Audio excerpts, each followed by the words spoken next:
छुट्टियों का भी अपना अलग मजा है। भाग दौड़ से दूर जब घूमने फिरने के लिए 2 दिन में मिले ना तो दिमाग फ्रेश हो जाता है। आनंद भी ऐसे ही पोर्ट ब्लेयर घूमने गया था अपनी वाइफ के साथ। बहुत दिनों से एक हॉलिडे प्लान कर रहे थे लेकिन पॉसिबल ही नहीं हो पा रहा था। जैसे ही लॉन्ग वीकेंड मिला दोनों निकल पड़े और सुबह पहुंच के वहां होटल में चेक इन किया ही था कि आनंद का फोन बजा। फोन घर के लैंडलाइन से था।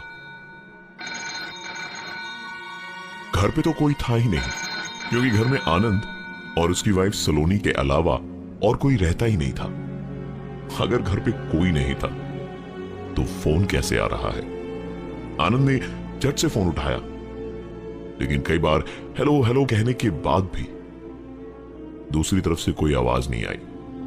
आनंद ने तुरंत अपने दोस्त रवि को फोन करके घर चेक करने को बोला।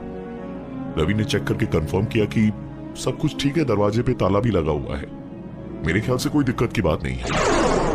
आनंद ने भी इस पर इतना ध्यान नहीं दिया और घूमने फिरने में लगा रहा। सलोनी परेशान न हो जाए इसलिए उसने सलोनी को कुछ नहीं बताया। सारा दिन घूम फिर के थके हारे सोने जा ही रहे थे कि आनंद का फोन एक बार फिर बजा। दोबारा घर के लैंडलाइन से ही था और इस बार दूसरी तरफ खामोशी नहीं थी। इस फोन कॉल पे उसे दूसरी तरफ से सांसों की आवाज सुनाई दे रही थी। आनंद ने हड़बड़ में फोन स्विच ऑफ कर दिया। अगले दिन सुबह जब फोन स्विच ऑन किया तो करीबन 15 मिनट के बाद फोन एक बार फिर से बजा और फोन घर के लैंडलाइन से ही था। आनंद ने फोन उठाया तो उधर से एक आवाज आई, मुक्ति दो राजा। इस बार आनंद ने बिना टाइम वेस्ट किए सलोनी को अब तक घटी सारी बात बताई और दोनों अपने घर की ओर निकल पड़े।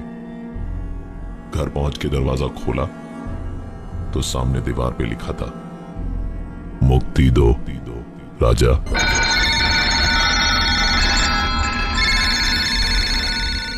आनंद परेशान तो था पर डरा नहीं।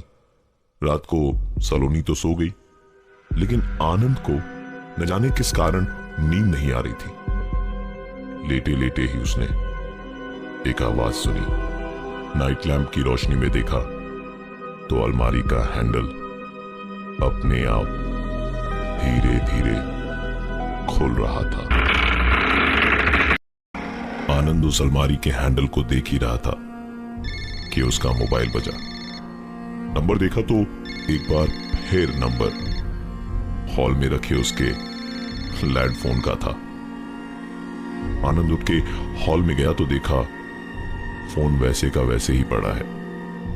उसने फोन उठाया तो दूसरी तरफ से आवाज आई, मुक्ति दो राजा।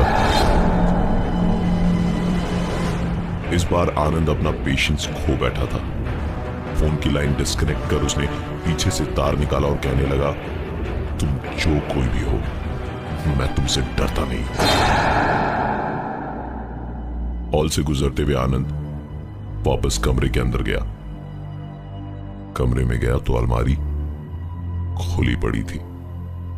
उसने सलोनी को जगा के पूछा कि ये अलमारी तुमने खोली? सलोनी ने कहा, नहीं तो। आनंद उस अलमारी की तरफ आगे बढ़ा और अलमारी का दरवाजा बंद करते हुए बोला, मैंने कहा ना कि मैं डरने वालों में से नहीं हूं। तुम जो कोई भी हो मैं तुमसे नहीं डरता। आनंद अलमारी के दरवाजे को बंद करके बिस्तर पे लेटा ही था कि वो फोन जिसकी लाइन थोड़ी देर पहले वो डिस्कनेक्ट करके आया था, वो फोन बज उठा। आनंद ने जाके देखा तो फोन का तार जो उसने थोड़ी देर पहले निकाल दिया था वो निकाला हुआ था, लेकिन उसके बावजूद फोन कैसे बजा ये उसकी भी समझ में नहीं आ रहा था। आनंद ने फोन उठाया तो आवाज दोबारा आई, मुक्ति दो राजा। इस घटना के बाद आनंद की आंख कैसे लगी उसे कुछ पता नहीं। जब आंख खुली तो देखा कि वो डाइनिंग टेबल पे ही सो गया था। कैसे, कब, उसे इस चीज की कोई जानकारी नहीं थी। ऑफिस जाने में देर हो चुकी थी। जल्दबाजी में ऑफिस चला तो गया, लेकिन टेंशन घर की ही थी। दोपहर में घर के लैंडलाइन से उसे फोन आया। आवाज फिर से वही थी, मुक्ति दो राजा। तुरंत आनंद ने सलोनी के मोबाइल पे फोन किया। उसने जब फोन नहीं उठाया तो आनंद ने कम से कम 5-6 बार लगातार उसे फोन किया और फिर सीधे ऑफिस से घर की ओर भागा। घर पहुंचकर आनंद ने जो भी देखा वो जिंदगी भर भुला नहीं सकता। सलोनी पागलों की तरह घर की दीवारों पे लिख रही थी, मुक्ति दो राजा। आनंद सलोनी के पास गया और उसे झकझोड़ा तो वो हंसते हंसते बोली, अब डर लगा। और इतना बोलते के साथ ही वो बेहोश हो गई।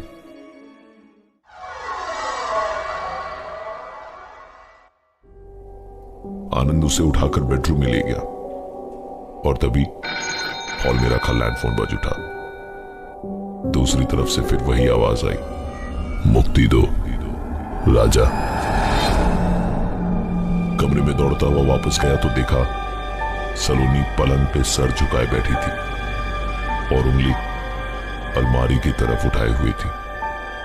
ये अलमारी आनंद ने एक एग्जीबिशन से बड़े ही शौक से खरीदी थी और यही कारण बनी उसकी जिंदगी की सबसे बड़ी परेशानी का। पूरी अलमारी में खोजबीन करने के बाद भी जब आनंद को कुछ नहीं मिला तो उसने गुस्से से अलमारी पर लात मारी कि तभी एक आवाज आई, जैसे अलमारी में नीचे के खाने में कुछ बंद हो। इस पुरानी अलमारी में नीचे की तरफ एक खांचा बना हुआ था। वो खोलने पर उसमें से एक डब्बा निकला। उसमें शतरंज की गोटियां थी। सारी गोटियां ठीक थी सिवाय राजा वाली गोटी के। ये गोटी थोड़ी सी अलग लग रही थी। आनंद की परेशानियां बढ़ती जा रही थी। सलोनी लगभग पागल सी हो चुकी थी। रोज कुछ न कुछ होता जो आनंद को और ज्यादा परेशान कर देता। साइकियाट्रिस्ट, डॉक्टर, सबको दिखाया पर कोई फायदा नहीं। घर की पूजा भी करवाई लेकिन फायदा नहीं हुआ। फिर किसी ने एक तांत्रिक बाबा के बारे में बताया। दोस्त के सुझाव पर उस तांत्रिक को घर पे बुलाया गया। उन्होंने शतरंज की गोटियों को देखा तो राजा की गोटी को देखते ही बोले, यही है आपकी समस्या की जड़। मेरी बात पे यकीन ना हो तो टेस्ट करवा के देख लीजिए इसका। आनंद ने टेस्ट करवाया तो पता चला कि वो गोटी किसी इंसान के हड्डी को काट के बनाई गई है और जिस किसी भी इंसान की हड्डी से ये गोटी बनाई गई है उसकी आत्मा को आज तक शांति नहीं मिली है। आनंद ने वैसा ही किया जैसा उस तांत्रिक ने बताया था। विधिवत अंतिम संस्कार करने के बाद ये सारी घटनाएं बंद हो चुकी थी। आज आनंद और सलोनी आराम से हैं। सलोनी को अपनी दिक्कतों से और शायद उस राजा को इस दुनिया से मुक्ति मिल ही गई।